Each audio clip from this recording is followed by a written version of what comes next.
যে আমরা যদি বিনয় বিনয় বলছি, সবার সামনে কিন্তু একদম পূর্ণ বিনয়ী এটা করা যাবে না।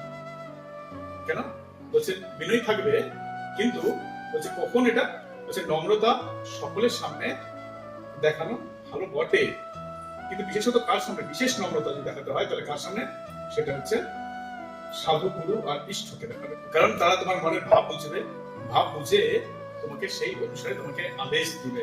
আর যারা ভাব বুঝবে না তারা কিন্তু সেই তোমাকে তোমার সুযোগ নেবে, সবার সামনে স্মরণ হবে না।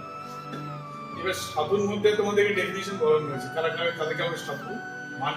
গেরুয়া বসন করলে যে সে সাধু, আপনার বাড়িতে এসে ঢুকে গেল, যে আপনি শাস্ত্র শুনছেন যে হ্যাঁ সাধু দর্শন করা ভালো, সাধুর সামনে বিলম্ব আচরণ করা ভালো, তো তার ফলে ও সাধু বেশে এসে সীতাকে হরণ করে নিয়ে গেছে। তার সবচেয়ে বড় উদাহরণ, মানে শুধু গেরুয়া বস্ত্র ধারণ করলে দেখলেই আমি তাকে সাধু মানবো এটা নয়,